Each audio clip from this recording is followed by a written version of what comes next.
What about well, Mr. Downtown Melo? You're listening to the Entertainer Report on iHeartRadio, live from Orlando for Tuesday, July 23rd, 2024, delivering some major stories and trends going on in the world of entertainment and beyond. You can follow the show on Facebook, Twitter, or Instagram. Facebook.com/The Entertainer Report with Ray Melo. That's RAYMELO. On Twitter at The Enter Report, or on Instagram at The Entertainer Report. You can listen to the show anytime you want on iHeartRadio. Just go to iHeart.com or your iHeart phone app, search for The Entertainer Report, and it'll take you to the page. Warner Bros. Pictures is teasing the new film Joker, Folie. The studio shared a first full-length trailer for the movie Tuesday featuring Joaquin Phoenix and Lady Gaga. Joker, Folie is a sequel to the 2019 film Joker. Both films are inspired by DC Comics characters and are co-written and directed by Todd Phillips. Phoenix reprises his role as Arthur Fleck, a.k.a. Joker, while Gaga joins the cast as Harleen Quinzel, a.k.a. Harley Quinn. The official synopsis reads, Joker Folie finds Arthur Fleck institutionalized at Arkham, awaiting trial for his crimes as Joker. While struggling with his dual identity, Arthur not only stumbles upon true love, but also finds the music that's always been inside him. The trailer shows Joker and Harley Quinn connect at Arkham Asylum and cause chaos in Gotham City. Brendan Gleeson, Catherine Keener, and Zazie Beetz also star. Warner Bros. Shared a teaser trailer for the movie in April. Joker Folie opens in theaters October 4th. The film marks Gaga's second starring movie role after A Star is Born in 2018. The singer and actress announced last week that she is recording new music. Oscar-winning actor Brendan Fraser has signed on to play Supreme Allied Commander Dwight D. Eisenhower in a new World War II movie called Pressure. Fraser from The Whale and the Mummy franchise will co-star with Andrew Scott in the D-Day film, which takes place in 1944. Ripley and Sherlock alum Scott will play James Stagg, the Allies' chief meteorologist who plays a pivotal role in the mission. Filming is set to begin in the United Kingdom this fall. Hotel Mumbai filmmaker Anthony Maras is directing. Benedict Bridgerton will step into the spotlight for Bridgerton Season 4. Netflix announced Tuesday that the new season will focus on Benedict, played by Luke Thompson. Bridgerton is a period drama based on the Julia Quinn book series. The show follows the Bridgertons, a family of 8 siblings living in Regency-era London. Season 1 centered on the romance between Daphne Bridgerton, played by Phoebe Devanir, and Simon Bassett, played by Regine Page. While Season 2 focused on Anthony Bridgerton, played by Jonathan Bailey, and Kate Sharma, played by Simone Ashley. Season 3 was released this spring and followed Colin Bridgerton, played by Luke Newton, and Penelope Bridgerton, played by Nicola Coughlan. Season 4 will see Benedict, played by Thompson, pursue the mysterious Lady in Silver. The official synopsis reads, the 4th season of Bridgerton turns its focus to Bohemian's second son, Benedict. Despite his elder and younger brothers both being happily married, Benedict is loath to settle down until he meets a captivating Lady in Silver at his mother's masquerade ball. Netflix has yet to announce a release date and casting details for the new season. Season 3 was split into 2 parts, which were released May 16th and June 13th. The highly anticipated 6th and final season of the beloved comedy What We Do in the Shadows is set to premiere on FX on October 21st. The series will be available for streaming on Hulu the next day. Last Wednesday, the comedy, which chronicles the escapades of vampire roommates in Staten Island, New York, was honored with 8 Primetime Emmy Award nominations for its 5th season. The show, based on the 2014 Jermaine Clement and Tika Waititi film of the same name, continues to garner critical acclaim. The cast will start its farewell tour at San Diego Comic-Con on Thursday. Matt Berry, who plays Laszlo Cravensworth, Kay Van Novak, who plays Nandar the Relentless, Mark Prosh, who plays Colin Robinson, and Kristen Schaal, who plays the Guide, will lead a panel discussion alongside with executive producer-writer Paul Sims and executive producer-director Kyle Neochek. Natasha Demetrio and Harvey Guillen also star in the series. Elizabeth Taylor, The Lost Tapes, tells the story of the iconic star rise to fame from a unique point of view. Taylors. The new HBO documentary, which airs August 3rd, includes snippets from 40 hours of interview that were originally recorded in 1964. Taylor says in a preview HBO released Monday, "I was a child actress thrown into the adult world, but in my own world, I was a terrified little girl." She distinguishes between the flesh and blood person she was within her intimate circle and the cellophane person she was perceived to be by the public. She talks about her roles in Lassie Come Home, Cat on a Haunted Roof, and Cleopatra, and discusses her 5 marriages. The official synopsis reads, "Peeling back the layers of one of cinema's most enduring icons, the conversation reveals a woman at odds with her screen image, yearning for respect and agency, while forever under the microscope of scrutinizing press and the public. Elizabeth Taylor's Lost Tapes offers an unprecedented window into the life of a woman who defied the era's expectations, ultimately found peace within herself, and who cemented her legacy by turning the tables on her own fame by becoming a fierce activist and advocator for the LGBTQ community." ER News Radio, The Affair, and American Rust actress Maura Tierney has joined Law & Order for its upcoming season 24. Tierney will play a police lieutenant on the long-running crime drama. She was cast in the show after the departures of series regulars Sam Waterston and Catherine Myham in the end of last season. Season 23 will feature the additions of Tony Goodwin and Reed Scott to the ensemble. Co-starring Hugh Dancy and McCade Brooks, the season wrapped up in May. Season 24 is set to premiere October 3rd on NBC. Law & Order SVU Season 26 is set to debut that night as well. Comedian Jon Stewart is pressing the Biden administration to fix a loophole in the massive Veterans Aid bill that left out some of the first U.S. troops who responded after the September 11th attacks and got sick after deploying to a base contaminated with dangerous levels of uranium.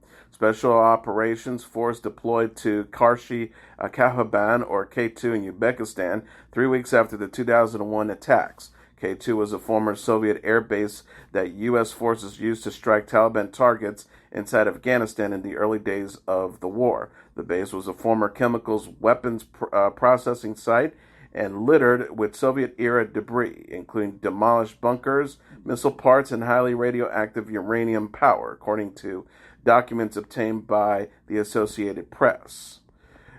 It is not clear why uranium power was on the ground or how it got there, but it's worrying those who served at K2.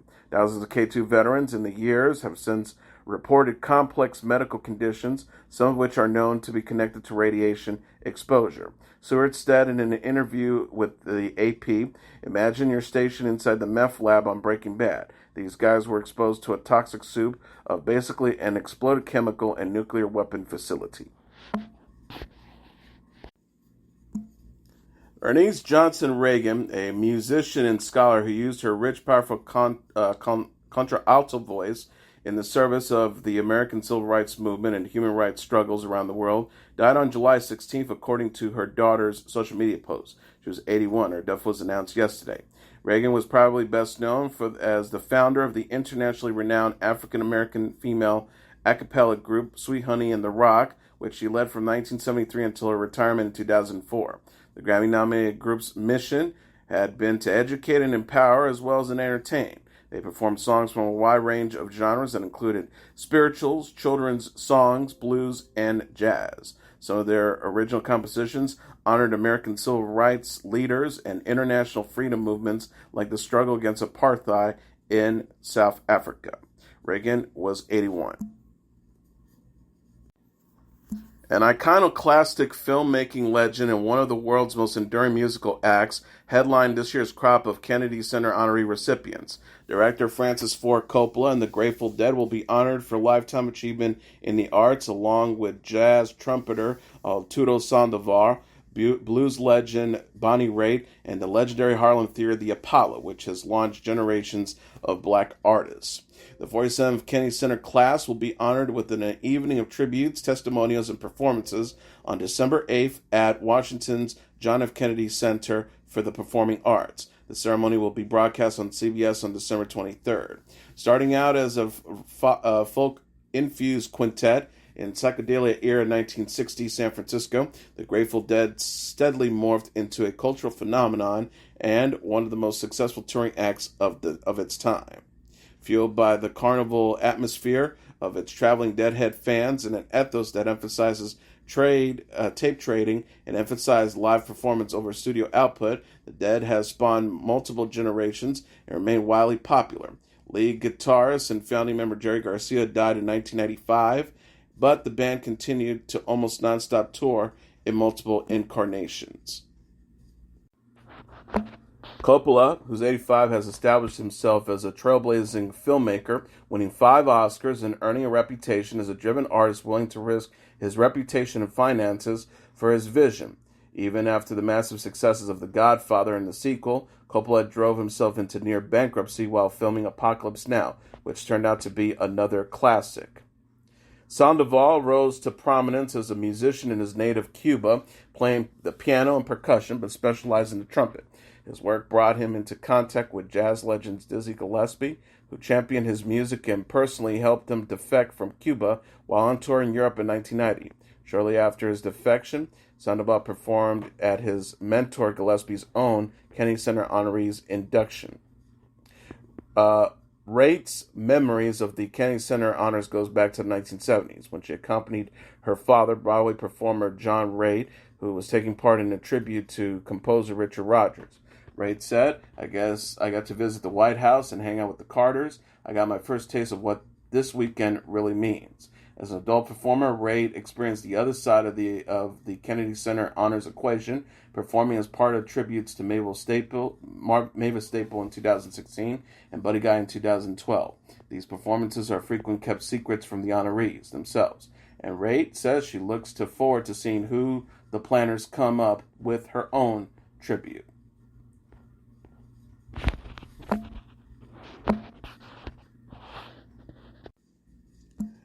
Guitar legend Slash has announced the death of his stepdaughter, Lucy Blue Knight. She was 25.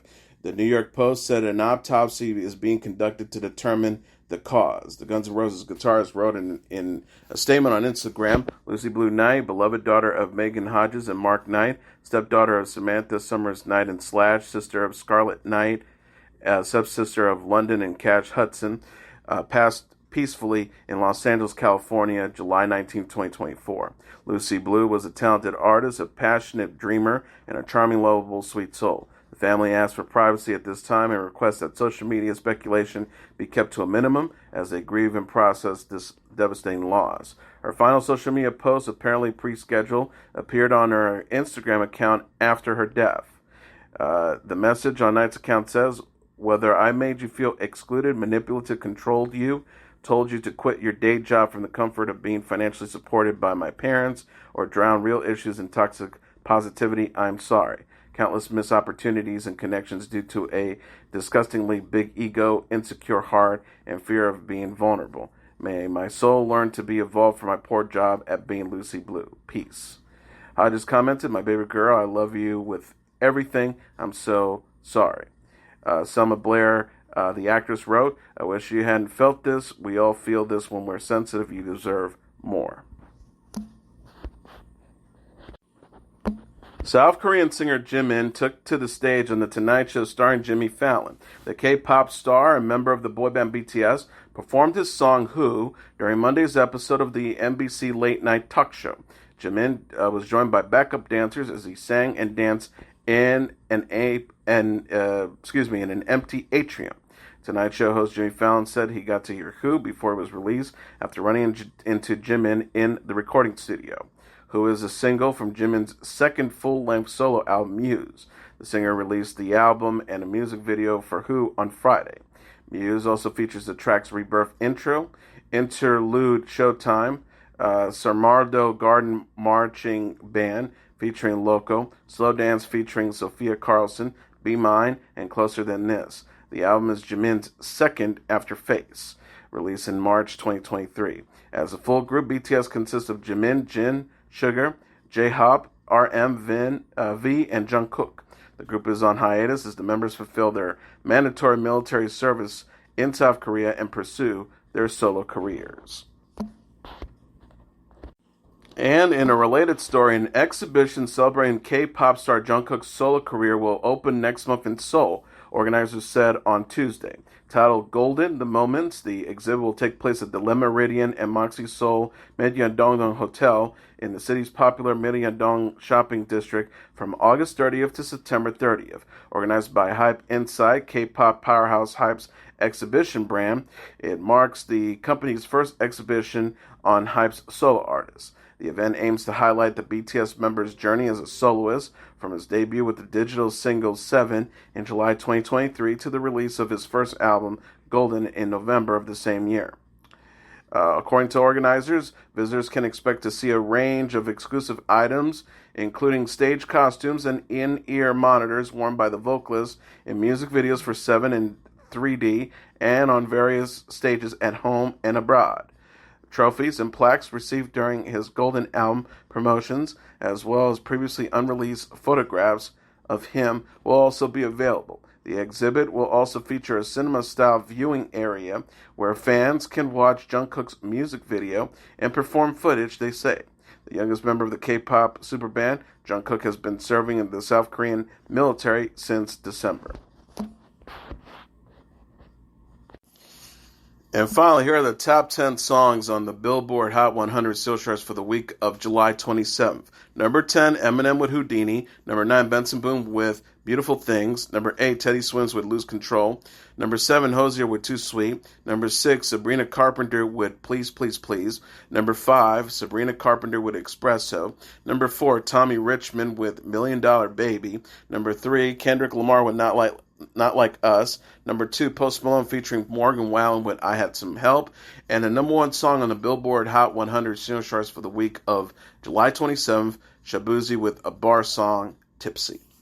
And as your entertainment report for Tuesday, July 23rd, 2024, I'm your host, Mr. Downtown Melo. I'll be back tomorrow to deliver some major stories and trends going on in the world of entertainment and beyond. You can follow the show on Facebook, Twitter, or Instagram. Facebook.com/The Entertainment Report with Ray Melo. That's RAYMELO. On Twitter at The Enter Report, or on Instagram at The Entertainment Report. You can listen to this episode or any previous episodes of The Entertainment Report anytime you want on iHeartRadio. Just go to iHeart.com or your iHeart phone app, search for The Entertainment Report, and it'll take you to the page. Good night, and God bless you all.